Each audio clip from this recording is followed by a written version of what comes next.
Hello everyone, अस्सलाम वालेकुम। कैसे हैं आप? उम्मीद है आप सब खैरियत से होंगे। आज हम समझेंगे law of conservation of angular momentum. Angular momentum की कंजर्वेशन का जो लॉ है, आज इसको हम डिस्कस करेंगे और इस कंजर्वेशन को जो रिलेशन एक्सप्लेन करेगा या हम कहें कि जिसके थ्रू जो है हम इस कंजर्वेशन को डिस्कस करेंगे, ठीक है, उस रिलेशन को भी हम आज के इस लेक्चर में प्रूव करेंगे, जिसकी मदद से हम इस कंजर्वेशन ऑफ एंगुलर मोमेंटम को हम एक्सप्लेन कर सकें। ठीक है, तो आइए चलते हैं आज के इस लेक्चर की तरफ। सबसे पहले हम स्टेटमेंट को डिस्कस करेंगे कि law of conservation of angular momentum की स्टेटमेंट क्या है। The total angular momentum of the system of particles is constant. Total angular momentum में पार्टिकल का जो सिस्टम है उसकी वो कांस्टेंट होगी, इज कांस्टेंट और रिमेन कंजर्व, या वो रिमेन कंजर्व रहेगी, मतलब अनचेंज रहेगी, चेंज नहीं होगी। ठीक है, लेकिन कब? If the net external torque acting on the system is zero. अगर जो टोटल टार्क है, जो एक्सटर्नल टार्क है और वो सिस्टम के ऊपर एक्ट कर रहा है, उसका मैग्नीट्यूड क्या हो? जीरो हो। तो अगर नेट एक्सटर्नल टार्क जो है सिस्टम के ऊपर एक्ट नहीं कर रहा, वो जीरो है, तो वहां पे जो टोटल एंगुलर मोमेंटम होगी सिस्टम की, वो रिमेन क्या रहेगी? कंजर्व रहेगी, या रिमेन हम कहते हैं कि कांस्टेंट रहेगी, अनचेंज रहेगी। ठीक है, तो आपने इस स्टेटमेंट को समझा कि कंडीशन क्या है कि नेट एक्सटर्नल टार्क जो है सिस्टम पर वो क्या होना चाहिए? जीरो होना चाहिए। ठीक है, तो उस वहां पे total momentum, angular momentum of the system of particle वो क्या रहेगी? कांस्टेंट रहेगी या रिमेन कंजर्व रहेगी। कंजर्व का मतलब है अनचेंज। ठीक है, कोई चीज क्या हो? चेंज ना हो, या हम कहते हैं कि वो क्या हो? रिमेन सेम हो। ठीक है, तो ये कंजर्वेशन का मतलब है। ओके, तो स्टेटमेंट आपको समझ में आई कि स्टेटमेंट की कंडीशन क्या है कि टार्क सिस्टम के ऊपर एक्ट ना कर रहा हो, टार्क क्या हो? जीरो हो। मैथमेटिकली हम इसको यूं लिखते हैं dl/dt।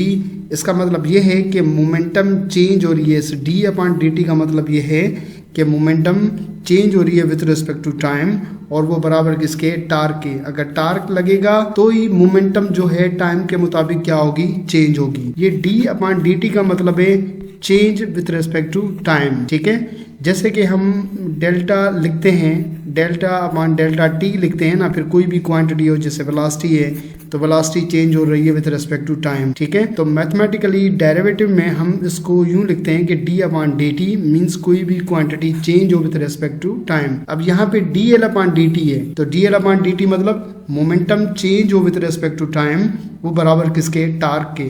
अगर टार्क लगेगा तो मोमेंटम क्या होगी? चेंज होगी। अब law of conservation of momentum में कंडीशन क्या है कि टार्क एक्ट नहीं कर रहा, टार्क जीरो है। तो हम लिखें if the net torque, total torque, summation का मतलब सम ऑफ ऑल टार्क्स, वो बराबर किसके होगा? जीरो के होगा। तो अगर ये सम ऑफ ऑल टार्क सिस्टम के ऊपर जीरो है, तो dl/dt बराबर किसके होगा? जीरो के बराबर होगा। मतलब change in momentum with respect to time किसके बराबर है?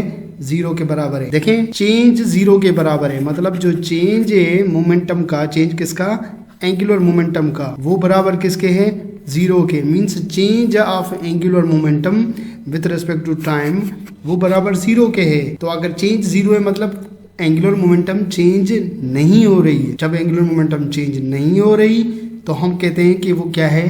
कांस्टेंट है। ठीक है, यहाँ हम कहते हैं क्या है? वो रिमेन कंजर्व है। ठीक है, तो अगर किसी भी सिस्टम का जो टोटल टार्क जो है, net torque, the sum of all torque, वो अगर जीरो के बराबर है, तो वहां पे एंगुलर मोमेंटम क्या होगी? सिस्टम की चेंज नहीं होगी विथ रिस्पेक्ट टू टाइम। तो हम कहते हैं कि total angular momentum of the system वो क्या रहेगी? रिमेन कांस्टेंट रहेगी या रिमेन कंजर्व रहेगी। ठीक है, अब हमें क्या करना है? अब हमने ये प्रूव करना है कि ये आया कहाँ से है, ये वाला। ठीक है, ये रिलेशन कहाँ से आया है। जब हमें ये रिलेशन का पता होगा तभी हम क्या कर सकेंगे? इसको एक्सप्लेन कर सकेंगे ना। तो आइए चलते हैं हम इस रिलेशन को प्रूव करते हैं कि ये जो रिलेशन है एंगुलर मोमेंटम का और टार्क का, ये कैसे आया। ठीक है, हमें पता है कि एंगुलर मोमेंटम किसके बराबर है? Cross product of position vector and momentum के।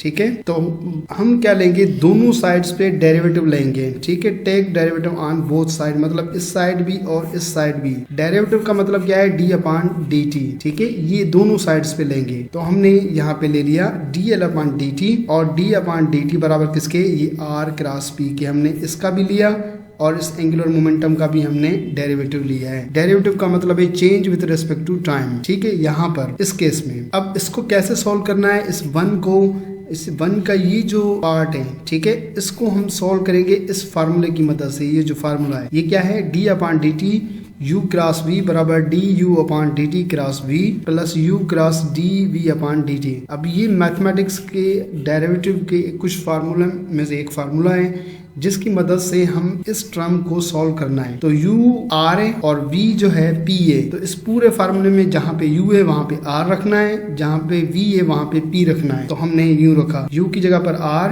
v की जगह पर p, du है तो मैंने r रखा और v की जगह पर मैंने p रखा, फिर u है तो मैंने r रखा, v है तो मैंने v की जगह पर p रखा, ठीक है। अब ये हमारे पास आ गया जो हमारे फार्मूला के मुताबिक। अब D r upon d T ये क्या है, पोजीशन चेंज हो रही है विद रिस्पेक्ट टू टाइम। हमें पता है कि change in position, change in displacement with respect to time बराबर होता है वेलोसिटी के। तो d r upon d t किसके बराबर हमने लिखा, v के बराबर लिखा, ठीक है। और p किसके बराबर होता है, ये मोमेंटम में, तो p बराबर किसके, mv के। तो मैंने यहाँ पे ये लिखा, ठीक है। और r वही सेम, ठीक है, और क्रॉस वही सेम, और dp अपॉन dt वही सेम रखा मैंने इसमें, ओके। अब v क्रॉस v दो same vector, v cross v मतलब दो सेम वेक्टर है, दोनों पैरेलल है। तो cross product of two vector वो बराबर होता है, टू सेम वेक्टर वो बराबर होता है 0 के, ठीक है। तो v क्रॉस v का जो है ये आ जाएगा 0, तो इसकी जगह पर हम क्या रखेंगे, 0 रखेंगे। तो हमारे पास क्या आएगा 0, इस पूरे का मैंने 0 रखा, बाकी ये जो टर्म है ये मैंने वही सेम यहाँ पे रखा है, ठीक है, ओके।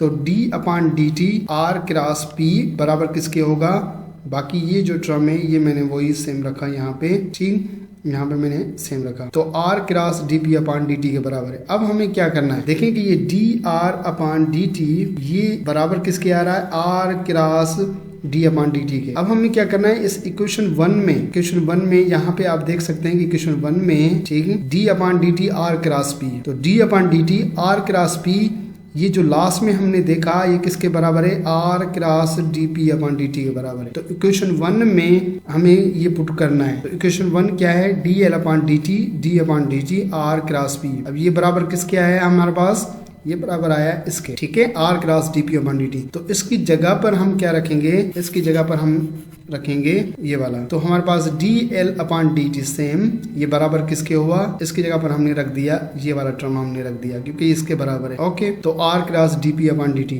इसको हम इक्वेशन नंबर 2 लिखते हैं। अब हमें पता है टार्क बराबर होता है आर क्रॉस एफ, और फोर्स किसके बराबर होती है, rate of change of momentum के। F is equal to d p upon d t के। एफ की जगह पर हम क्या रखेंगे, dp अपॉन dt रखेंगे। तो टार्क बराबर किसके हो जाएगा, r क्रॉस फोर्स बराबर है dp अपॉन dt के, ठीक है। तो टार्क बराबर हो गया r cross dp upon dt के। अब आप ये देखें इक्वेशन 2 में r cross dp upon dt, और इसमें देखें कि r cross dp upon dt। अब ये बराबर किसके हैं, टॉर्क के।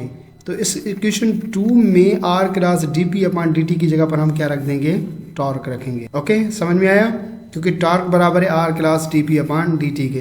तो इक्वेशन 2 में इसकी जगह पर हम टार रख, तो D l upon d T, ठीक है, D l upon d T. और इक्वेशन 2 में देखें आप D l upon d t बराबर किसके हुआ, टार्क के बराबर हुआ, ठीक है, क्योंकि टार्क जो था वो r cross d p upon d t के बराबर था। तो r cross d p upon d t बराबर टार्क के था।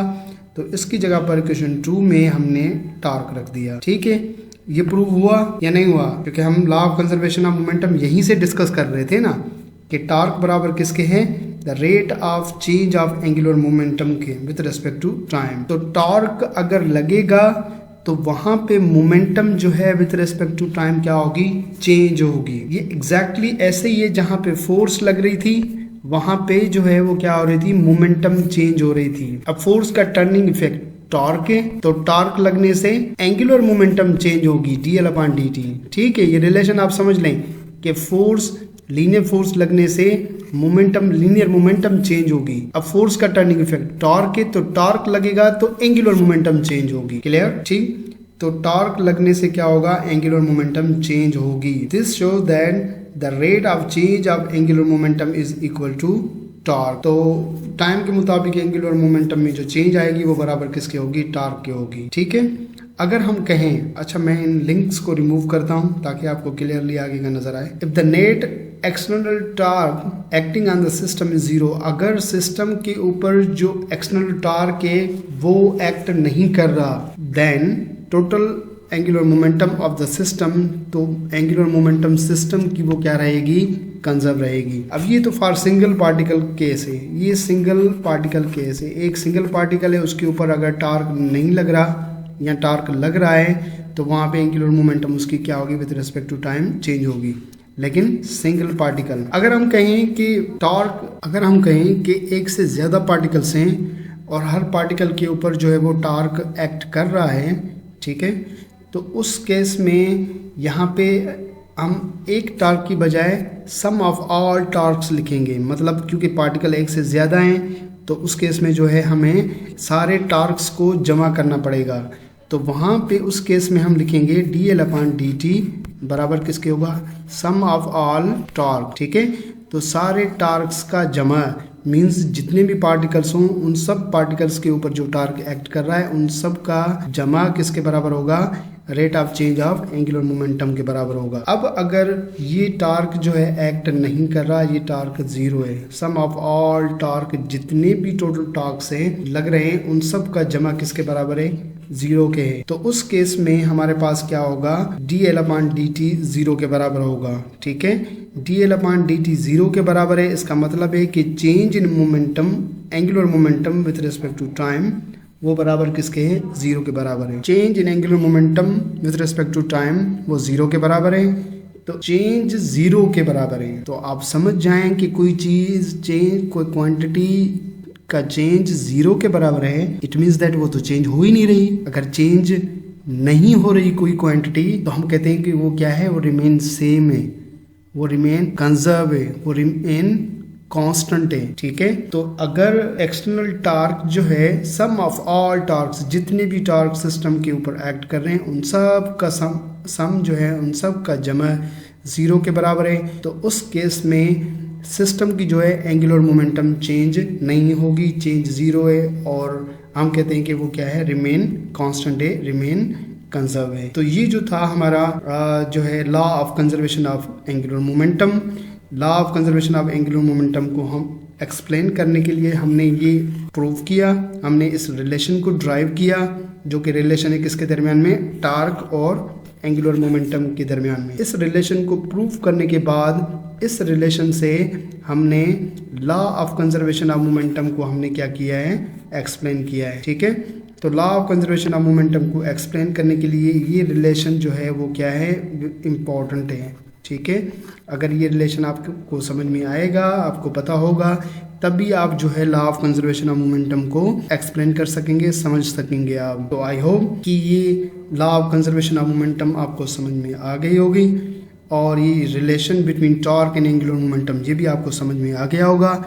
नेक्स्ट वीडियो के अंदर इंशाल्लाह हम इन लॉ के एग्जाम्पल्स को डिस्कस करेंगे कि इनके एग्जाम्पल्स क्या हैं और कौन कौन से एग्जाम्पल्स होंगे और कहाँ कहाँ पर हम इसको law of conservation of angular momentum को हम अप्लाई कर सकते हैं। तो नेक्स्ट वीडियो में भी हमारे साथ रहिएगा। हमारे यूट्यूब चैनल को सब्सक्राइब करें, लाइक करें और अपने दोस्तों के साथ शेयर भी करें। नेक्स्ट वीडियो तक इंशाल्लाह नेक्स्ट वीडियो में मुलाकात होगी। Thank you very much. अल्लाह हाफिज़।